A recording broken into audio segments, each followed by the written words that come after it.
మీనా జీవితాన్ని చేతులారా నాశనం చేశాను అనైతే అనుకుంటూ సత్యం కుమిలి కుమిలి ఏడుస్తూ బాధపడుతూ ఉంటాడు.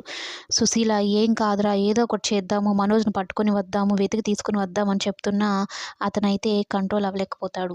ఓ పక్క ప్రభావతి తన కొడుకేం అఘాయిత్యం చేసుకున్నాడో ఏమో అనైతే అనుకుంటూ బాధపడుతూ ఉంటుంది. కనీసం మానవత్వంతో కూడా మీనా గురించైతే ఆలోచించదు. ఎంతసేపటికి తక్కువ స్థాయి వాళ్ళు, పూలు అమ్ముకునేవాళ్ళు, నా కొడుక్కి సరికారు, వాళ్ళ కొడుకు ఒక రకంగా చెప్పాలంటే వెళ్ళిపోయింది ఈమెకి సంతోషంగా అనుకుంటూ ఉంటుంది. ఇక బాలుకి కాల్ చేయమనైతే చెప్తాడు సత్యం. ఇక రవి బాలుకి కాల్ చేస్తాడు. ఇక పోలీసులకైతే ఫోన్ చేసి మా అన్నయ్యని కాస్త త్వరగా తీసుకొని వస్తారా మండపానికి అని అయితే చెప్పడంతో ఇక వాళ్ళు అంతకుముందే డబ్బులైతే డిమాండ్ చేసుంటారు. ఇక ఇంకాస్త ఎక్కువ డబ్బులు డిమాండ్ చేసి మరి సరే తీసుకొస్తామనైతే చెప్పి బాలుని తీసుకొని వస్తూ ఉంటారు. బాలుకైతే అసలు విషయం తెలీదు. అంటే మనోజ్ పారిపోయినట్టు, మీనా కూడా మండపంలోంచి వెళ్ళిపోయినట్టు ఇవన్నీ అయితే తెలీదనమాట. ఇక కావాలనే బాలు లేట్ చేస్తూ ఉంటాడు.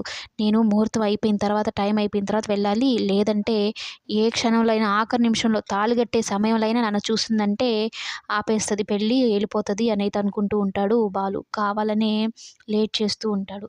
ఒక టీ స్టాల్ కనిపిస్తే దారి మధ్యలో అక్కడ ఆగిపోయి నేను టీ తాగేసిన తర్వాతే వస్తానన్నట్టు చెప్తాడు. ఆ టీ తాగడం కూడా లేట్‌గా ఊదుకొని తాగుతున్నట్టు, ముహూర్తం టైం ఎట్లా చేసైనా అయిపోవాలి అన్నట్టు బాలు చేస్తూ ఉంటాడు. ఇక రవి ఫోన్ చేశాడు.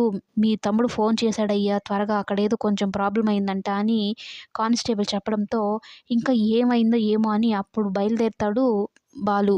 మొత్తానికి బాలు రంగంలోకి దిగితే కానీ ఈ కథ ఒక కొలిక్కైతే రాదు. వాళ్ళ నాన్న సంతోషంగా ఉండాలన్నా, వాళ్ళ కుటుంబ మర్యాద నిలబడాలన్నా, వాళ్ళ నాన్న మీనా కుటుంబానికి ఇచ్చిన మాట నిలబడాలన్నా మొత్తం బాలు చేతుల మీదనే ఉంది. వాళ్ళ నాన్న మాట పోకూడదని బాలు మీనాని పెళ్లి చేసుకుంటే కథ వేరే లెవెల్‌లో ఉంటుంది. కానీ మీనా ఒప్పుకోవాలి కదా పెళ్ళికి. మరి నెక్స్ట్ ఏమవుతుందో రేపటి ఎపిసోడ్‌లో